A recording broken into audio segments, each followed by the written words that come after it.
Hola, ¿cómo están? Soy Daniel Pacheco, editor de La Silla Vacía. Estamos aquí desde la redacción para hablar de una nueva revelación en un proceso que lleva Santiago Rodríguez, que es periodista de seguridad, sobre los mercenarios colombianos que están metidos en el conflicto de Sudán.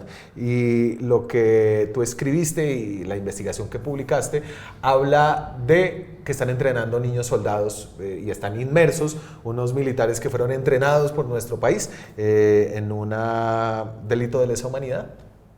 Sí, bueno, hola Daniel, hola a todos. Y sí, eso es básicamente, son exmilitares colombianos, como hemos publicado antes, un poco más de 300 colombianos que están en este país y que están además digamos, combatiendo con un grupo paramilitar que se llaman Fuerzas de Apoyo Rápido, que está desde 2023 en guerra en Sudán y que pues digamos, medios y organismos internacionales los acusan de los peores crímenes, entre ellos reclutamiento de menores de edad. Y bueno, ahorita los militares colombianos se ven directamente involucradas en el entrenamiento de niños. Sí, al principio como de todas estas investigaciones, cuando estábamos hablando de la llegada de los militares, nos debatíamos internamente si hablar de mercenarios, exmilitares.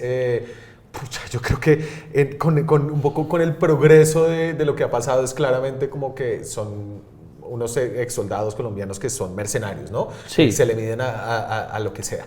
Sí, sí, así es. Digamos que obviamente ellos no les gusta mucho, pero incluso entre ellos se refieren como mercenarios.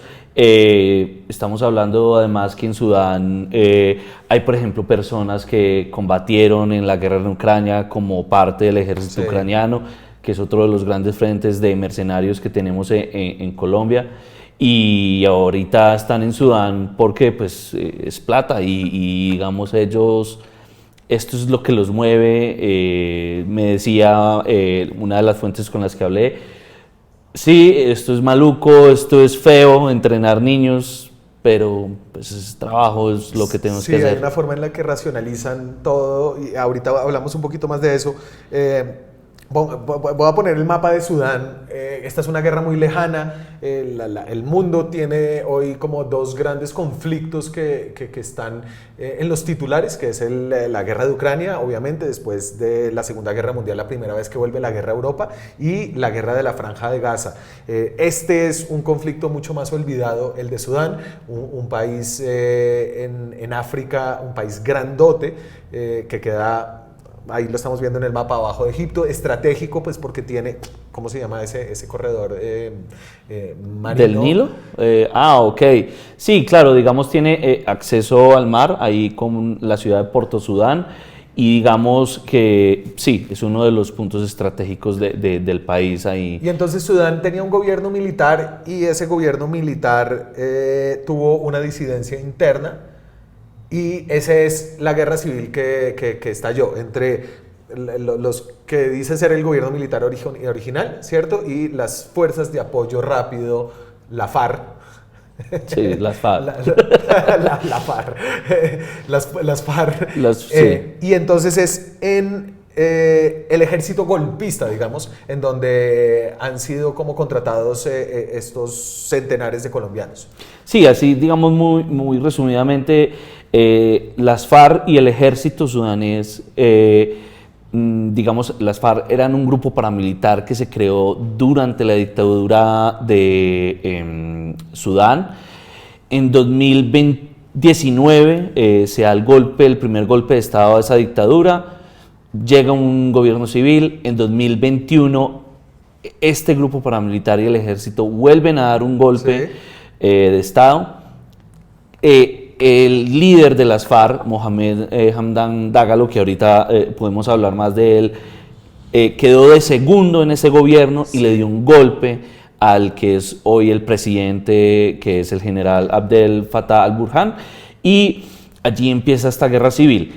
Digamos, esa guerra civil ha tenido como detrás, digamos, por denuncias, y siempre ha habido indicios muy graves de que tiene el apoyo las FARC de los Emiratos Árabes Unidos, y esos, a través de un esquema de empresas y una red transnacional, son los que ponen la plata para que los exmilitares colombianos y los mercenarios lleguen a combatir con este grupo. O sea, el triángulo es Colombia, Emiratos Árabes Unidos, Sudán del lado de las FARC.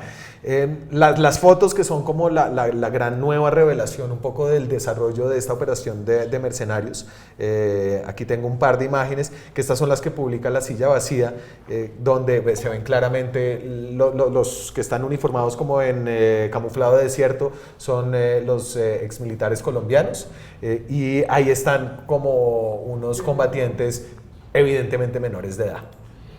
Sí, digamos, ahí estamos viendo en las fotos, estos son unos campos de entrenamiento, Daniel, que digamos hay en una región de Sudán que se llama Darfur del Sur, digamos cerca de la ciudad de Niala.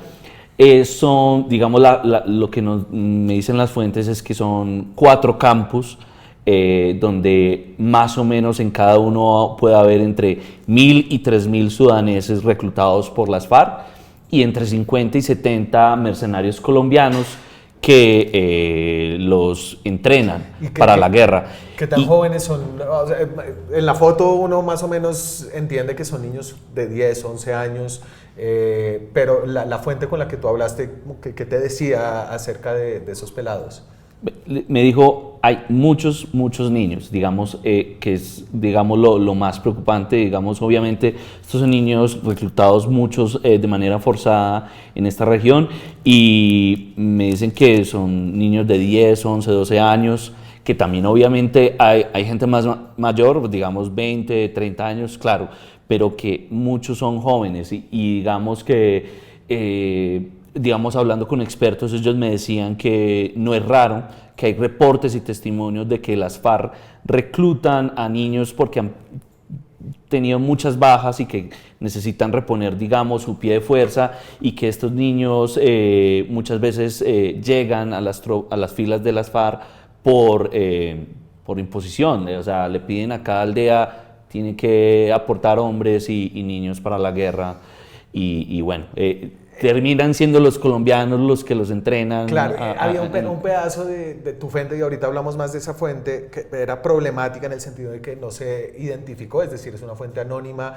Sí. Que nos llegó como con la información, pero no quiso revelar su identidad, ¿no? Más allá de que nosotros se la hubiéramos protegido si hubiera pedido, pero él tenía tanta desconfianza que ni siquiera quiso eso. Pero el man tenía como una idea de que él casi que los estaba salvando, que los estaban mandando sin entrenamiento al frente y los estaban matando por montones. Entonces él decía, bueno, al menos aquí nosotros les estamos como ayudando a entender cómo se dispara, cómo se cubren. Ellos decían un pedazo como que no guardan la silueta cuando están en los combates. Sí, claro, que se paran como en el campo de batalla, y eso es como en las películas. Sí, como marcar la silueta, y eso pues es más fácil. Claro. Entonces, y voy con la de geolocalización, ahí me muevo del orden, Juan David, pero el trabajo que hiciste para poder verificar que la información que te estaba mandando era realmente de un lugar, era realmente de colombianos, tuvo que ver como con un ejercicio de geolocalización. Explícame un poquito cómo fue eso. Claro, ahí estamos viendo la imagen de esa geolocalización. Claro, digamos, él llega a esta ciudad que hablábamos ahorita, Niala. Esto queda, pues es una ciudad que tiene una pista, un aeropuerto, y por eso es como tan clave para las FARC, porque por ahí, por ese aeropuerto, entran las armas, las provisiones, los mercenarios. Y una de sus labores de esta fuente fue hacer la seguridad. Los mercenarios, digamos, porque pues, sin la pista no hay nada. Ajá. Y él grabó unos videos, por ejemplo, de un avión aterrizando ese aeropuerto, y también de un dron grande, ¿no? Pues no los drones chiquitos, sino pues profesional, de fabricación militar, china, sí, con la que hacen bombardeos incluso. Y en estos 2 videos que él me compartió, digamos que lo que hicimos fue mirar como puntos geográficos para georreferenciar, y había unas montañas como atrás del aeropuerto.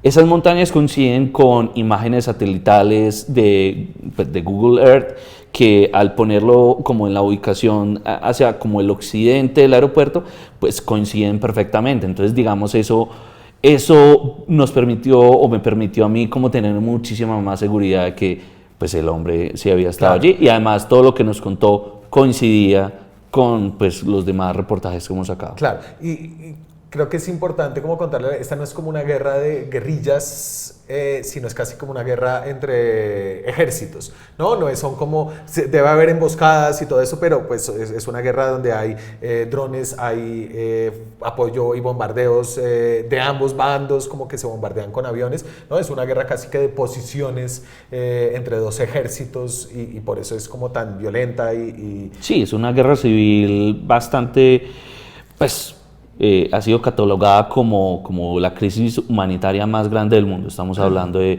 11 millones de personas desplazadas, casi la mitad del país padeciendo de algún tipo de hambruna.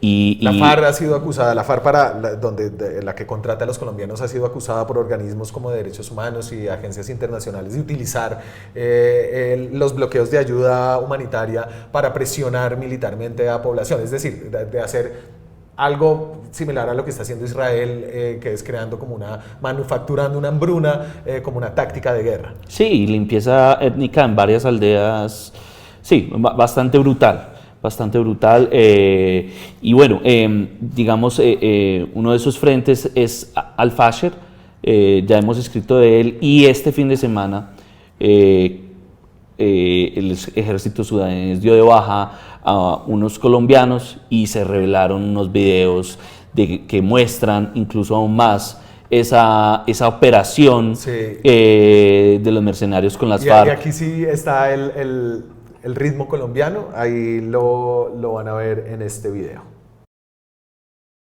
Hambre no podemos comer. Hacer un ritmo como este es sencillo. Tiene que volver a nacer. Está desbloqueada, es con lo suyo ahí.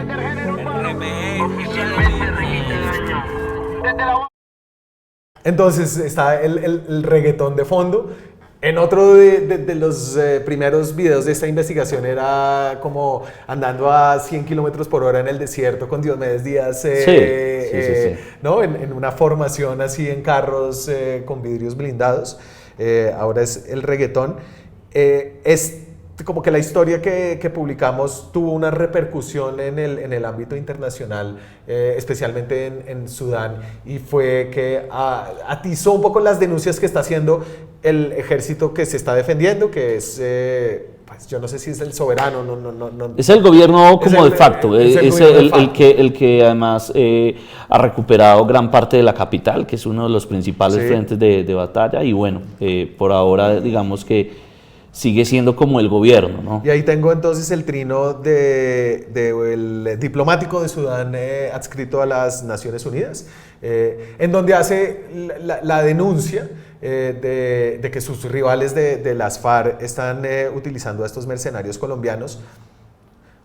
¿Qué significa para estas personas que están yendo allá? Porque nosotros al principio como que recogimos unos testimonios que eran unos manes que les decían vengan a trabajar en Emiratos Árabes aquí a cuidar como infraestructura petrolera, y los manes llegaban allá y después los montaban a otro avión y no, es que queda un poquito más allá, y terminaban en Somalia y después estaban en carro en la guerra de Sudán, y lo que nos estaban diciendo es aquí nos engañaron, ¿no? Yo creo que en la medida en que ha progresado este conflicto, el conflicto, todos los que se están yendo saben más o menos a qué se están yendo.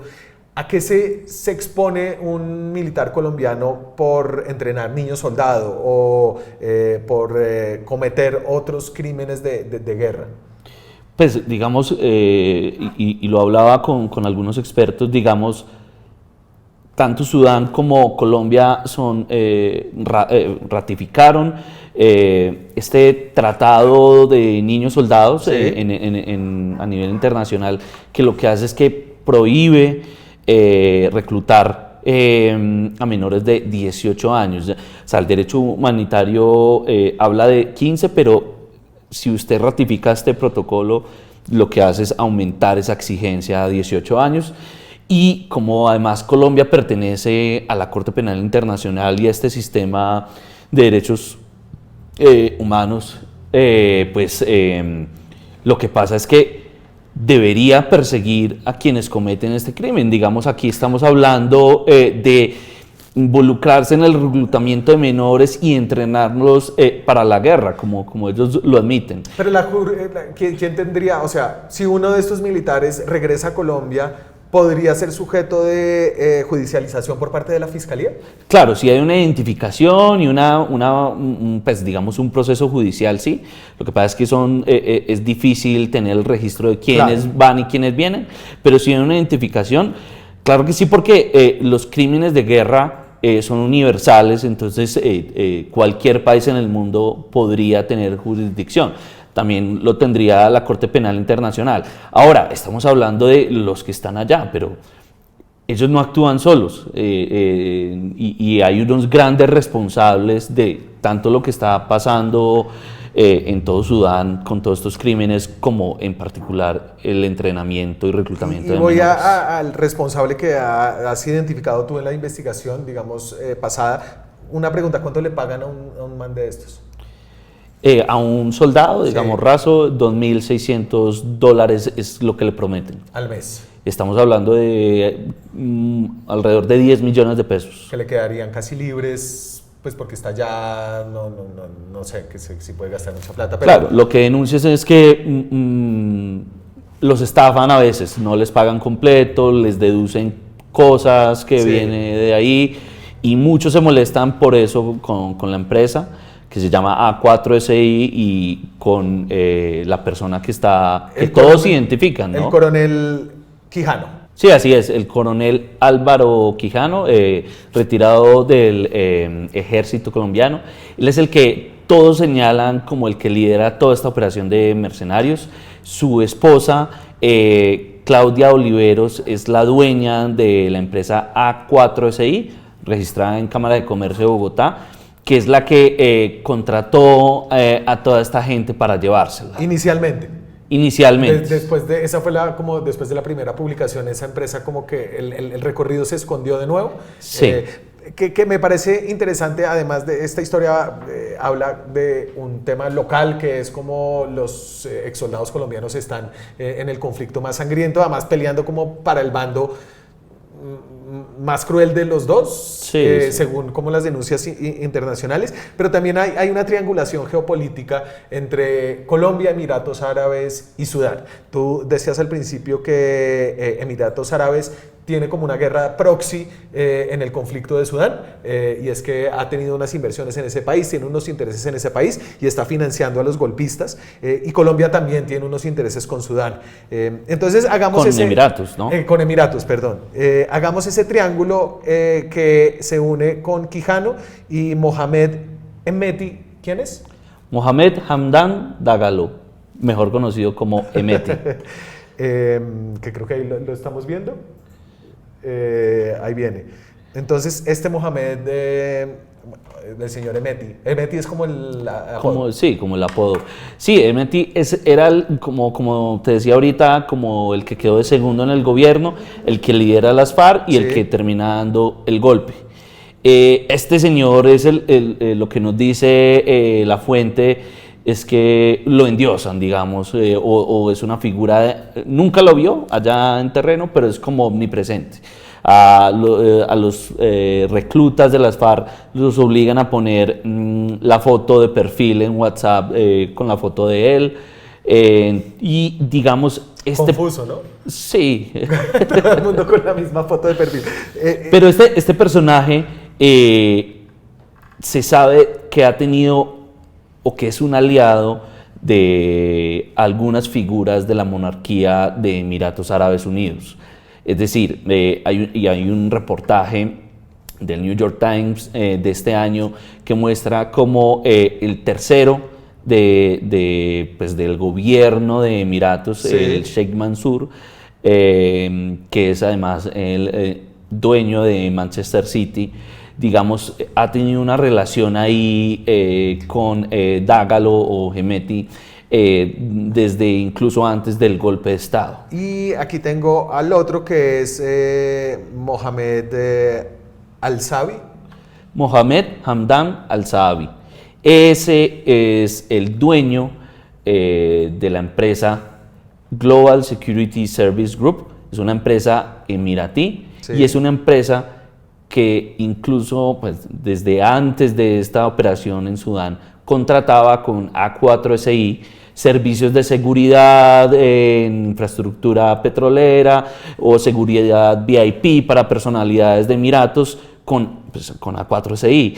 Y digamos, tenemos contratos, los hemos publicado en otros reportajes que muestran que esta es la empresa que está detrás de poner la plata para llevar estos mercenarios.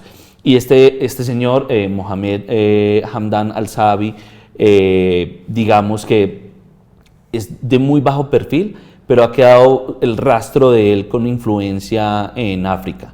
En particular, por ejemplo, el año pasado se tomó una foto con el comandante de las fuerzas militares de Uganda, en la que este comandante le agradecía por el entrenamiento a sus fuerzas. Entonces muestra como... Y además no solo a él, sino a los Emiratos Árabes. Los Emiratos Árabes, hablemos un poquito de Emiratos Árabes. Esta es como una monarquía petrolera en ascenso. Es la segunda familia más rica del mundo. Es la unión de varios emiratos, ¿cierto? Sí. Porque se llama Emiratos Árabes Unidos, que es como pues, pequeños reinos que se juntaron. En Emiratos Árabes Unidos está Dubái, que es la capital del emirato más rico, que es el de la familia del actual gobernante, que además ha tenido una relación cada vez más estrecha con Colombia. Esta foto es del presidente Petro con el presidente, el monarca mayor como de Emiratos Árabes Unidos, pero esta misma foto se la tomaron Iván Duque y se la tomó Gustavo Petro. Emiratos Árabes tiene una influencia en Colombia porque es la familia del fondo de capital de esa familia la que dio parte de la plata para la toma hostil que hizo la familia Gilinski de Nutresa, con lo que logró romper el sindicato antioqueño, el grupo empresarial antioqueño, el sindicato antioqueño, estoy bien vintage. Sí. Y además es con quien el gobierno actual de Colombia tiene como un acuerdo para montar una nube, como un centro de datos en Santa Marta, donde el presidente Petro quiere desarrollar como una tecnología de punta de inteligencia artificial, ¿no? Entonces ahí hay una cantidad de lazos que empezaron muy por el sector seguridad. Sí, así es, digamos, hay un batallón, una brigada de fuerzas extranjeras en Emiratos, y a partir de 2010 más o menos empezó a irse un poco de exmilitares allá. Sí. Yo he escuchado cálculos que hablan de 2.000 o más de 2.000 exmilitares en esta brigada. Y se llaman a las fuerzas especiales, además, sí, ¿no? Como a los más entrenados y a gente pues, a la que el Estado colombiano le había invertido un poco de plata en su entrenamiento. Sí, así es, y yo creo que es una bomba o un problema que ha ignorado un poco como varios gobiernos, porque como dijiste, los Emiratos tienen mucha plata. Y pues digamos han tejido alianzas con Colombia. Si compraron a los ingleses los equipos de fútbol, pues difícil que no nos compren a nosotros nuestros soldados. Bueno, y además esa monarquía también es muy hábil para, digamos, camuflar esas cosas. Ellos niegan completamente su involucramiento en la guerra civil de Sudán. ¿Quijano nunca te ha respondido? No, nunca. Ok. Santiago Rodríguez cubre seguridad en La Silla Vacía. Esta es la última de una serie de investigaciones sobre los mercenarios colombianos en la guerra más cruel que hay en el mundo. Santiago, muchas gracias. No, muchas gracias a ti y bueno, a toda la audiencia por acompañarnos. Les dejo esta última nota de Santiago en la descripción de este video. Suscríbanse al canal, es un apoyo que nos ayuda a sostener el periodismo independiente de La Silla Vacía. Nos vemos esta semana con más contenido. Chao. Ahora es más fácil informarse con La Silla.